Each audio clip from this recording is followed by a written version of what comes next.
Assalamualaikum warahmatullahi wabarakatuh. Salam sejahtera untuk kita semua.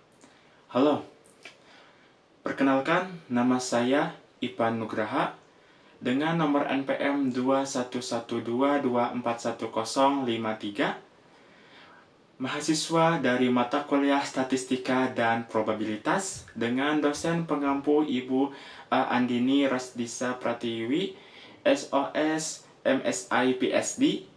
Dalam video kali ini saya akan membahas studi kasus 1 dan studi kasus 2 menggunakan aplikasi JASP dan SPSS. Pembahasan kali ini merupakan bagian tugas dari mata kuliah yang bertujuan untuk melatih pemahaman kami dalam mengolah dan menganalisis data statik secara praktis. Mari kita akan mulai saja dari studi kasus 1. Mari kita ke laptop.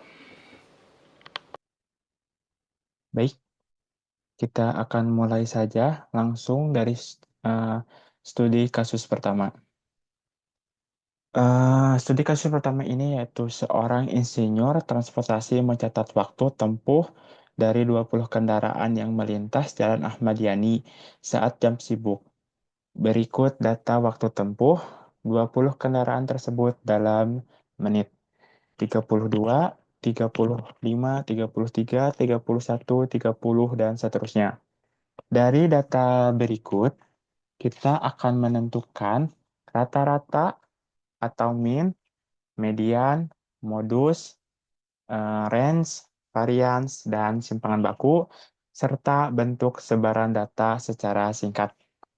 Kita akan melakukan step by step-nya, langsung praktek menggunakan aplikasi JASP-nya. Kita akan buka langsung aplikasi JASP-nya. Nah, setelah terbuka, ini tampilan awalnya. Setelah terbuka, kita masukkan data yang akan dianalisis. Kita masukkan dulu. 2, 3, 3, 3, 5. Nah, setelah itu, kita langsung ganti nama ini. Tadi kan waktu sebaran data ya. Waktu tempuh, maaf. Waktu tempuh.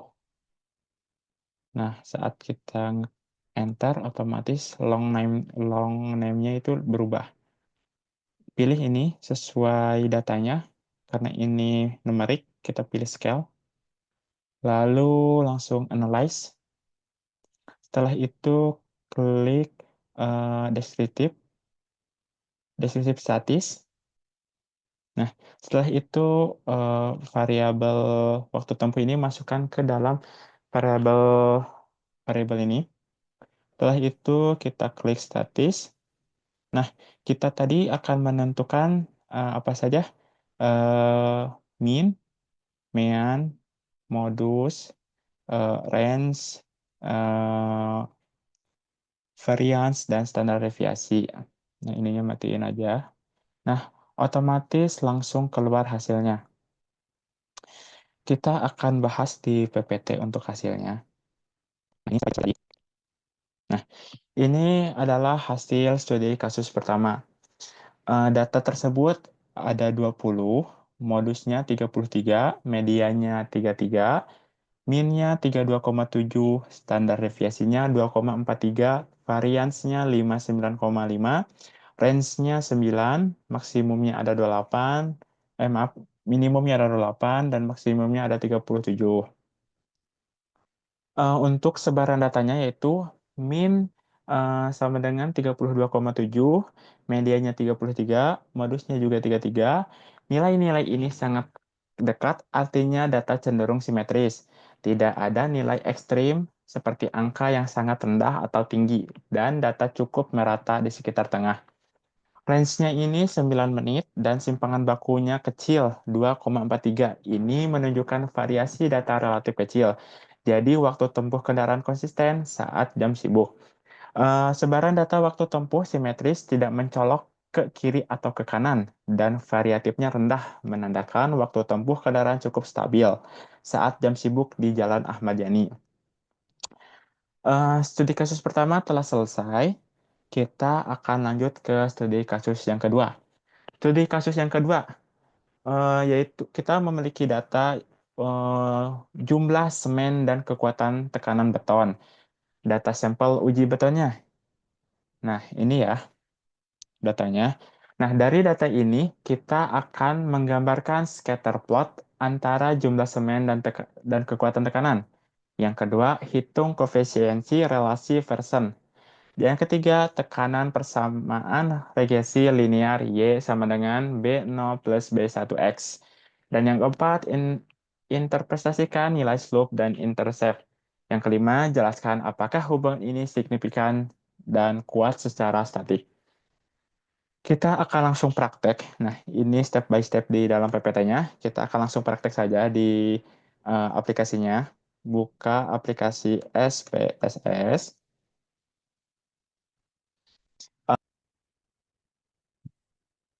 Nah, ini tampilan awal saat setelah dibuka. Kita masukkan data X dan Y. Nah, otomatis langsung seperti ini. Nah, si X-nya itu, bentar, kita kembali ke PowerPoint supaya kita bisa lihat datanya gimana. Nah, setelah itu kita labelnya ini beri nama semen dalam satuan kilogram, dan Y-nya itu adalah kekuatan tekan dalam MPa. Nah, setelah ini selesai, kita akan langsung masukkan datanya, si X dan si Y-nya. Jadi kan si X-nya itu kan semen, dan si Y-nya itu kekuatan tekanan. Nah, kita masukkan datanya langsung. 300, 320, 29. Serta sekarang kita masukkan data Y-nya, yaitu 23,5, 25,1. Nah, setelah dimasukkan datanya seperti ini, kita langsung saja tentukan apa yang akan kita cari yang pertama. Dari PowerPoint tadi, kita harus menentukan dulu gambar scatter plot hubungan antara jumlah semen dan kekuatan tekanan. Mari kita buat langsung. Kita pergi ke grafik, ke chart builder, klik. Setelah itu, eh, tarik ini. Oh, belum bisa. Kita harus, apa ini teh?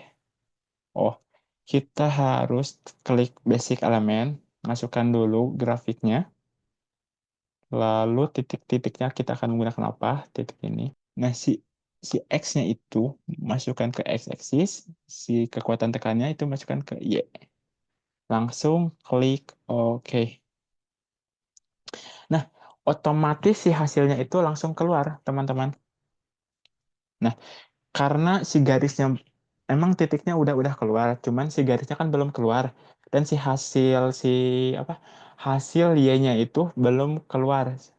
Kita juga sebenarnya di grafik ini bisa langsung mengeluarkan nilai persamaan regresinya. Nah, caranya klik tabel ini, langsung ke add fill line total. Nah, langsung otomatis kan? Tuh, Y persamaannya itu udah langsung keluar nilainya. Langsung close, and close, dan tada. Oke, setelah ini, selanjutnya kita akan mencari eh, kof- eh, korelasinya ya. Dengan cara ketik analyze, korelasi, nah ini. Setelah itu, dua variabel ini dimasukkan ke dalam variabel. Setelah itu, klik OK. Nah, hasilnya juga langsung keluar. Ya, teman-teman. Lalu kita akan tentukan persamaan regresi linearnya.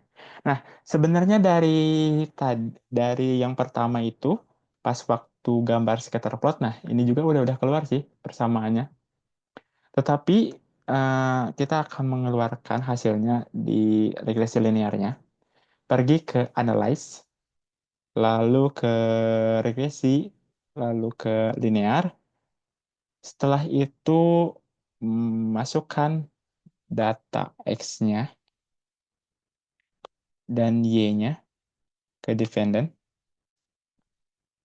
Setelah itu klik OK. Nah, hasilnya juga langsung keluar ya, teman-teman. By step, seperti tadi ya, teman-teman.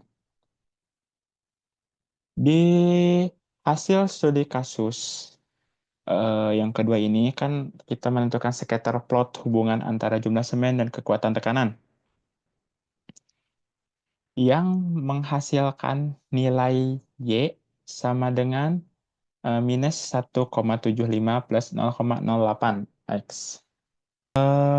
Tabel ini menunjukkan hasil uji korelasi persen antara jumlah semen dan kekuatan tekanan. Nah, nilai nilai persen korelasinya itu 0,99,0 dan si signifikansinya yaitu sebesar 0,01. Jadi dapat disimpulkan eh, bahwa semakin banyak semen, semakin tinggi kekuatan tekanan beton.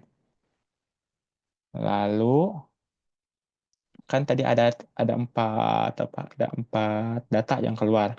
Nah, si model summary ini digunakan untuk menilai kekuatan model dan menjelaskan variabel Y. Dan ANOVA ini digunakan untuk menguji apakah model regresi ini signifikan secara keseluruhan. Nah, dari regresi, data yang kita ambil itu yang ini, yaitu bagian ini menunjukkan regresi linear, nilainya adalah Y sama dengan 1,745 plus 0,083. Sama ya, kayak yang di awal tadi yang di scatter plot. Nah, di sini tuh, sama ya. Setelah itu, yaitu implementasi akan menjelaskan makna regresi yang diperoleh sebelumnya, yaitu Y sama dengan minus 7,450,0,083X. Interceptnya itu minus 1,745. Ini berarti bahwa jika tidak ada semen sama sekali atau X sama dengan 0, maka kekuatan tekanan diperkirakan bernilai negatif. Tentu saja ini tidak masuk akal secara fisik atau secara di dunia nyata karena tidak mungkin beton punya kekuatan tekanan kalau tidak ada semen. Tapi nilai ini tetap penting dalam membentuk garis regresi secara matematis. Lalu yang kedua yaitu slope menghasilkan nilai 0,083 atau kemiringan garis yaitu 0,083. Ini berarti setiap penambahan 1 kilogram semen akan meningkatkan kekuatan tekanan beton sebesar 0,083 MPa. Dengan kata lain, hubungan antara jumlah positif dan kekuatan tekanan bersifat positif dan proporsional. Nah, untuk signifikan dan kekuatan secara statik, eh, sel- selanjutnya kita lihat apakah hubungan antara semen dan kekuatan tekanan ini kuat dan signifikan secara sistematik. Hasil analisis menunjukkan nilai koefisiensi. Korelasi persen sebesar 0,990 yang termasuk dalam kategori sangat kuat. Lalu nilai R-nya adalah 0,981 yang artinya 98,1% variasi kekuatan tekanan beton bisa dijelaskan oleh jumlah semen. Ini menunjukkan bahwa model regresi yang dibentuk sangat baik dan akurat. Link YouTube-nya nanti kita akan upload dan dicantumkan di sini. Sekian dari saya. Terima kasih. Mohon maaf apabila ada kekurangan. Assalamualaikum warahmatullahi wabarakatuh.